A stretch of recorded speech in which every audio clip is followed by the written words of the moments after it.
రూపాయి ఖర్చు పెట్టకుండా మీ పిల్లల్ని విదేశాలకి ఉన్నత విద్య కోసం పంపించగలరా? ఎలా పంపించాలో ఏమిటో ఈ వీడియో మీరు చివరి దాకా చూస్తే అర్థమవుతుంది. చాలా మంది స్టూడెంట్స్ అండ్ పేరెంట్స్ కాల్ చేసి different type of education loans, schemes and subsidies అని అడుగుతున్నారు. స్టూడెంట్స్ కోసం ఈ యొక్క వీడియో చేస్తున్నాము. అండ్ మోర్ ఓవర్ ప్రతి పేరెంట్ కి స్టూడెంట్ కి తెలియాలి.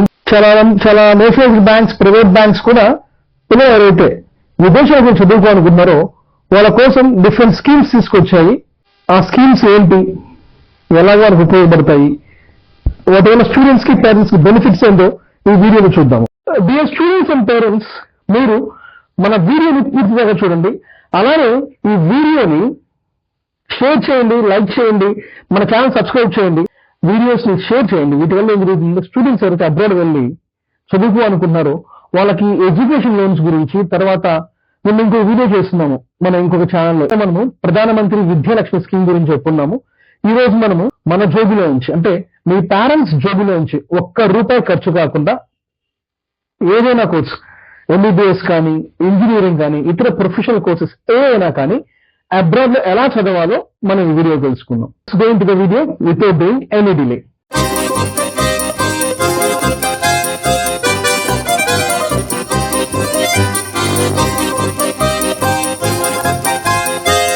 మనలో చాలా మంది పిల్లలకి, అలానే పేరెంట్స్ కూడా పిల్లల్ని బయట దేశాలకు వెళ్ళి పిల్లల్ని బయట దేశాలకు పంపించి వాళ్ళకి నాణ్యమైన విద్య, అంటే ప్రపంచంలో ది బెస్ట్ ఎడ్యుకేషన్ వాళ్ళకి అందించాలని కోరిక మనకుంటుంది. కాకపోతే మన ఇండియాలో 80% అందరం కూడా మిడిల్ క్లాస్ ఫ్యామిలీస్. మనం ఏమైనా బ్యాంకుకి వెళ్ళి లోన్ తీసుకోవాలంటే ఎలా తీసుకోవాలి, ఎవరిని అప్రోచ్ అవ్వాలి, ఎలా అప్రోచ్ అవ్వాలో కూడా చాలా మంది పేరెంట్స్కి తెలియదు. మన ఈ వీడియోలో చెప్పున్నాం కదా, 0 ఖర్చుతోటి విదేశాల్లో చదవచ్చు, అది సాధ్యమే. 0 ఖర్చుతో విదేశాల్లో ఉన్నత విద్య ఎలా అభ్యసించాలో ఈ వీడియోని పూర్తిగా స్టెప్ బై స్టెప్ క్లియర్ గా అర్థమయ్యేలా చెప్తాను. వీడియోని స్కిప్ చేయకుండా చివరి దాకా చూడండి. మనం ఎడ్యుకేషన్ లోన్ ప్రాసెస్ స్టార్ట్ చేసే ముందు తెలుసుకోవాల్సిన కొన్ని ముఖ్యమైన విషయాలు. ఫస్ట్ వచ్చేసి మనం ఏ కంట్రీకి వెళ్ళాలి, అక్కడ ఏ కోర్స్ చేయాలి, తర్వాత ఆ యూనివర్సిటీ గవర్నమెంట్ యూనివర్సిటీయా లేకపోతే ప్రైవేట్ యూనివర్సిటీయా, అండ్ మోర్ ఓవర్ మనం వెళ్తున్న కంట్రీకి ఏమైనా శాంక్షన్స్ ఉన్నాయా, గవర్నమెంట్ బ్యాంక్స్ అని, నేషనలైజ్డ్ బ్యాంక్స్ అని, ప్రైవేట్ బ్యాంక్స్ కానీ ఆ కంట్రీ వెళ్ళడానికి ఆ యూనివర్సిటీకి లోన్స్ ఇస్తున్నా, యూనివర్సిటీ బ్లాక్ లిస్ట్ లో ఉందా లేదో తెలుసుకోవాలి. ఇవన్నీ తెలుసుకున్న తర్వాత మనము ఆ యూనివర్సిటీకి ఫీజు కట్టాలి. అంటే సర్టెన్ ఫీజు కడితేనే మనకి యూనివర్సిటీ అడ్మిషన్ లెటర్ వస్తుంది. ఆ అడ్మిషన్ లెటర్ తీసుకెళ్లి మన బ్యాంక్స్ ని అప్రోచ్ అయితే ఆ బ్యాంక్స్ మనకు చెప్తాయి మనకు లోన్ ఎలిజిబిలిటీ ఉందా లేదనేసి. చాలా మంది కన్సల్టెన్సీ చెప్పరు మీకు. ఏంటంటే మీ లోన్ అంతా మేము ఇప్పిస్తాము, మీ లోన్ ప్రాసెస్ మేము చూసుకుంటాము, మీరు ముందు డబ్బులు కట్టండి అని చెప్తారు.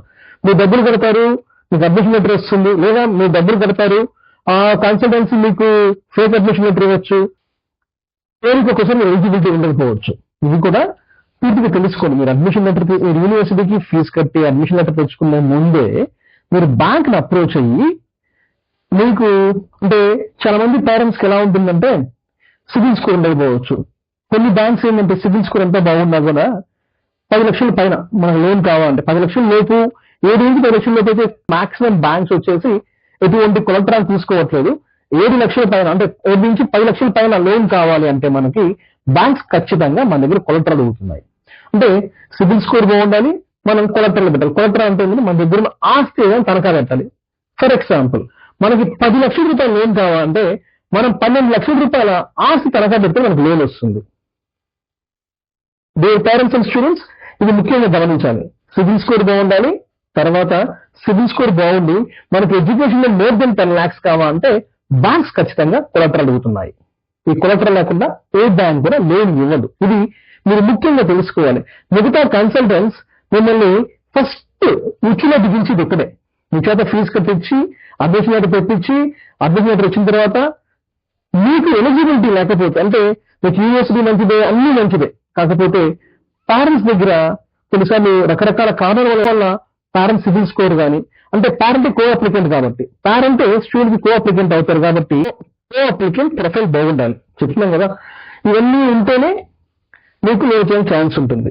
ఇవన్నీ బాగున్నాయి. ఏది సిబిల్ స్కోర్ ఉంది, మన దగ్గర ఆస్తి అక్కడ పెట్టడానికి ఉంది, లేదా గవర్నమెంట్ ఎంప్లాయ్, లేదా మన థర్డ్ పార్టీ కొలెటరల్ కూడా వెళ్ళచ్చు. థర్డ్ పార్టీ కొలెటరల్ అంటే ఏంటి? ఫర్ ఎగ్జాంపుల్ మీ బాబుకి మీరు కాకుండా మీ నాన్నగారు కానీ మీ తమ్ముడు కానీ ఎవరైనా రక్త సంబంధికులు వాళ్ళ ఆస్తి కూడా మీకు షూట్ చేయగలరు. దాన్ని థర్డ్ పార్టీ కొలెటరల్ అంటారు. కొలెటరల్ అంటే మన సొంత ఆస్తి బ్యాంక్ కి తనఖా పెట్టేది, అంటే బ్యాంక్ షూటీ పెట్టేదే కొలెటరల్ అంటాం అనమాట.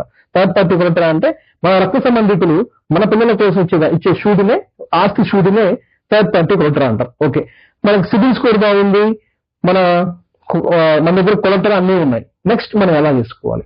నెక్స్ట్ ఏం చేసుకోవాలంటే మనం యూనివర్సిటీ అడ్మిషన్ లెటర్ తీసుకున్నాం కదా, యూనివర్సిటీ అడ్మిషన్ లెటర్తో పాటు మనం యూనివర్సిటీ ఎక్స్పెన్సెస్ కాస్ట్ తీసుకోవాలి. ఎక్స్పెన్సెస్ లో ఏమొస్తాయంటే university fees, hostel fees, expenses మన నెలవారీ ఖర్చులు, ఇన్సూరెన్స్, ఫ్లైట్ టికెట్స్, ఇవన్నీ కూడా మన యూనివర్సిటీ నుంచి ఎవ్రీ ఇయర్ వైజ్ మనం కాస్ట్ కానీ తీసుకున్నట్లయితే బ్యాంక్ ఇవన్నీ పర్సూ చేసి 10 నుంచి 20 రోజుల్లో అన్ని పర్సూ చేసి యూనివర్సిటీ ఫీజు, ట్యూషన్ ఫీజు అయితే ఉందో అది బ్యాంక్ నుంచి డైరెక్ట్ గా యూనివర్సిటీకి వాళ్ళు ట్రాన్స్ఫర్ చేస్తారు.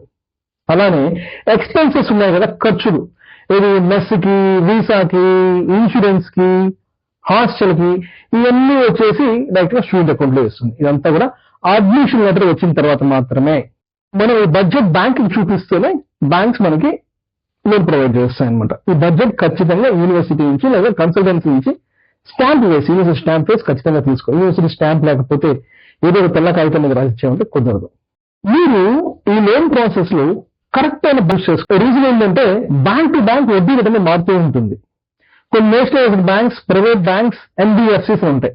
నేషనలైజ్డ్ బ్యాంక్స్ అంటే గవర్నమెంట్ బ్యాంక్స్, ప్రైవేట్ బ్యాంక్స్ అంటే మీకు తెలిసినవే, మన ఇంటి చుట్టుపక్కల చాలా ప్రైవేట్ బ్యాంక్స్ ఉన్నాయి. ఎన్బిఎఫ్సిస్ అంటే ఏంటంటే ఈ బ్యాంక్స్ కాకుండా నాన్ బ్యాంకింగ్ ఫినాన్స్ కంపెనీస్ అంటాం, ఎన్బిఎఫ్సిస్ అంటాం, వాళ్ళకి లోన్ ప్రొవైడ్ చేస్తారు. మనం వీళ్ళ ముగ్గురు దగ్గర ఈ నేషనలైజ్డ్ గవర్నమెంట్ బ్యాంక్స్ కానీ, ప్రైవేట్ బ్యాంక్స్ కానీ, ఎన్బిఎఫ్సిస్ వీళ్ళ ముగ్గురు దగ్గర రేట్ ఆఫ్ ఇంట్రెస్ట్ ఎవరి దగ్గర తక్కువ ఉంది, ఎవరి దగ్గర లోన్ తొందరగా వస్తుంది, ఇవన్నీ మనము ప్రాపర్ గా క్యాలిక్యులేట్ చేసుకొని మాత్రమే బ్యాంక్ ని ఆ టైంలో అప్రోచ్ చేయడం బెటర్. ఎందుకంటే మనం అడ్మిషన్ లెటర్ తీసుకొని 4 బ్యాంక్స్ తిరగడం వల్ల రేపు మనం లోన్ కట్టే ముందు, అంటే లోన్ ఎలా కడతామంటే లోన్ కట్టే ముందు మనకి భారం ఉండకూడదు కదా. మనకు తక్కువ రేటుకి ఇచ్చినా కానీ తిరిగి మనమే కట్టాల్సింది. రేపు ఎక్కువ వడ్డీకి లోన్ తీసుకొని కట్టలేక ఇబ్బంది పడే కంటే కూడా మనం లోన్ తీసుకునే ముందే ఇతర బ్యాంకులని తిరిగి దాని గురించి తెలుసుకొని లోన్ అప్రోచ్ అవ్వడం బెటర్. ప్రతి బ్యాంక్ కి కొన్ని రూల్స్ అండ్ రెగ్యులేషన్స్ ఉంటాయి. రేట్ ఆఫ్ ఇంట్రెస్ట్ డిఫరెన్స్ ఉంటుంది. మానిటేరియన్ పీరియడ్, ఎంప్లాయ్మెంట్ పీరియడ్ చూసుకోవాలి. రీపేమెంట్ ఎలా ఉంటుందండి? ఫర్ ఎగ్జాంపుల్ మీరు అబ్రాడ్ ఎంబీబీఎస్ చేస్తున్నారు, 6 years తర్వాత నుంచి మీరు కట్టుకోవచ్చు. అంటే మీకు బ్యాంక్స్ 10 ఏళ్ళ నుంచి 15 ఏళ్ళ లోపల లోన్ కట్టుకునే ఫెసిలిటీస్ ఇస్తాయి. అది బ్యాంక్ టు బ్యాంక్ మారుతూ వస్తుంది. ఇవి కూడా చెక్ చేసుకోవాలి. అలాగే మీరు అబ్రాడ్ ఇంజనీరింగ్ చేద్దాం అనుకుంటున్నారు, ఆ ఇంజనీరింగ్ లో కూడా మీకు 4 ఏళ్ళ కోర్స్ అయితే 5వ ఏళ్ళ నుంచి మీరు కట్టుకోవాల్సి వస్తుంది. అది కూడా 5 నుంచి 15 ఏళ్ళ లోపల కట్టుకోవాల్సి వస్తుంది. ఇవన్నీ చెక్ చేసుకుని మన బ్యాంక్ ని, ఏ బ్యాంక్ మనకి ఫీజిబుల్ అంటే మనకి ఈజీగా ఉంది, మనం ఆ బ్యాంక్ మ్యాచ్ అవుతున్నాం, మనకి ఆలోచనకి మనం కట్టుకునే దగ్గర ఉందో అలా చూస్ చేసుకుని సెలెక్ట్ చేసుకున్న బ్యాంక్ ని. తర్వాత దీనికి డాక్యుమెంట్ ప్రిపరేషన్ అంటాం. ఈ డాక్యుమెంట్ ప్రిపరేషన్ అంటే ఏంటంటే మనం బ్యాంక్ లోన్ అప్రోచ్ అయిన తర్వాత మనం బ్యాంక్ కొన్ని డాక్యుమెంట్స్ ఇవ్వాల్సి ఉంటుంది. అదేంటంటే మన అడ్మిషన్ లెటర్, సెకండ్ మన అకాడమిక్ డాక్యుమెంట్స్, తర్వాత మన ఐడి ప్రూఫ్, అడ్రస్ ప్రూఫ్, తర్వాత అకాడమిక్ ప్రూఫ్. ఇవన్నీ ఏంటంటే ఆధార్ కార్డు, పాన్ కార్డు మనం ఇస్తే సరిపోతుంది. తర్వాత డ్రైవింగ్ లైసెన్స్ కానీ, పాస్పోర్ట్ కానీ అడ్రస్ ప్రూఫ్ కింద తీసుకుంటారు, ఐడి ప్రూఫ్ కింద తీసుకుంటారు. ఇన్కమ్ ప్రూఫ్ వచ్చేసి మన పేరెంట్ యొక్క ఇన్కమ్ ప్రూఫ్ మనం బ్యాంక్ లో సబ్మిట్ చేయాల్సి ఉంటుంది. అలానే ఐటీ రిటర్న్స్ కూడా మనం బ్యాంక్ లో సబ్మిట్ చేయాల్సి ఉంటుంది. వాళ్ళు లేటెస్ట్ 3 years ఐటీ రిటర్న్స్ అడుగుతారు. అదే మీరు ఎంబీబీఎస్ వెళ్ళినట్టయితే మీ నీట్ ర్యాంక్ కార్డు కూడా తప్పనిసరిగా అడుగుతారు. ఇందాక చెప్పాను కదా, మిగతా డాక్యుమెంట్స్ ఏముండొచ్చు అంటే మీ admission letter, fees structure, passport copy, ఇవి కూడా అవసరం అవుతాయి వాళ్ళకి. ఇవి కూడా అడుగుతారు. ఇవన్నీ కూడా మనం ఒరిజినల్ చూపించి వాళ్ళకి కలర్ జిరాక్స్ ఇస్తే, అదే కలర్ ఫోటో కాపీస్ ఇస్తే సరిపోతుంది బ్యాంక్ కి. కొలెటరల్, నాన్ కొలెటరల్ లోన్స్ ఉంటాయి. ఇందాక మీకు చెప్పాను, మీకు collateral, non collateral loans, collateral and non collateral loans అని రెండు ఉంటాయి. కొలెటరల్ లోన్స్ అంటే ఏంటంటే ఏదైతే మనం తనఖా పెట్టి తీసుకుంటే అది కొలెటరల్ లోన్స్. అంటే 7 లక్షల నుంచి 10 లక్షల పైన ఏది తీసుకున్నా కానీ కొలెటరల్ మనం ఆస్తి తనఖా పెట్టి తీసుకోవాలి. నాన్ కొలెటరల్ లోన్ అంటే ఏంటంటే మీరు మన ఇంజనీరింగ్ లేకపోతే ఎంబీబీఎస్ వెళ్తున్నాము, మనకు ఒక 5-6 లక్షల నుంచి 7 లక్షల వరకు అవసరం, ఇమీడియట్ గా కావాలి. ఆ లోను మన నాన్ కొలెటరల్ కింద మన దగ్గర మన అడ్మిషన్ లెటర్ ఇంకా డాక్యుమెంట్స్ అన్ని చెప్పాం కదా, ఆ డాక్యుమెంట్స్ అన్ని సబ్మిట్ చేసి బ్యాంక్ ని అప్రోచ్ అయితే వాళ్ళు నాన్ కొలెటరల్ లోన్ కూడా ఇస్తారు. Surety and non surety loans కూడా అంటాం. ఇతర టైమ్స్ మన వాడుక భాషలో దాన్ని surety and non surety loans అని కూడా అంటాము. Bank verification process. ఈ బ్యాంక్ వెరిఫికేషన్ ప్రాసెస్ అంటే మనం సబ్మిట్ చేసాం కదా మన అకాడమిక్ సర్టిఫికేషన్, మన అడ్మిషన్ లెటర్, మన పాస్పోర్ట్, మన ఐడి ప్రూఫ్, అడ్రస్ ప్రూఫ్ ఇవన్నీ సబ్మిట్ మన పేరెంట్ యొక్క ఇన్కమ్ ప్రూఫ్, ఐడెంటిటీస్ అన్ని సబ్మిట్ చేసాం కదా. బిజినెస్ ఉంటే బిజినెస్, లేకపోతే వాళ్ళ ఎంప్లాయ్ అయితే వాళ్ళ శాలరీ స్లిప్స్ మనం సబ్మిట్ చేస్తాం కదా. అవన్నీ కూడా బ్యాంక్ 7 నుంచి 10 రోజుల లోపల చెక్ వెరిఫై చేసుకొని ఆ తర్వాత లోన్ ప్రొవైడ్ చేస్తారు. ఈ వెరిఫికేషన్ అయిన తర్వాత లోన్ శాంక్షన్ చేస్తారు.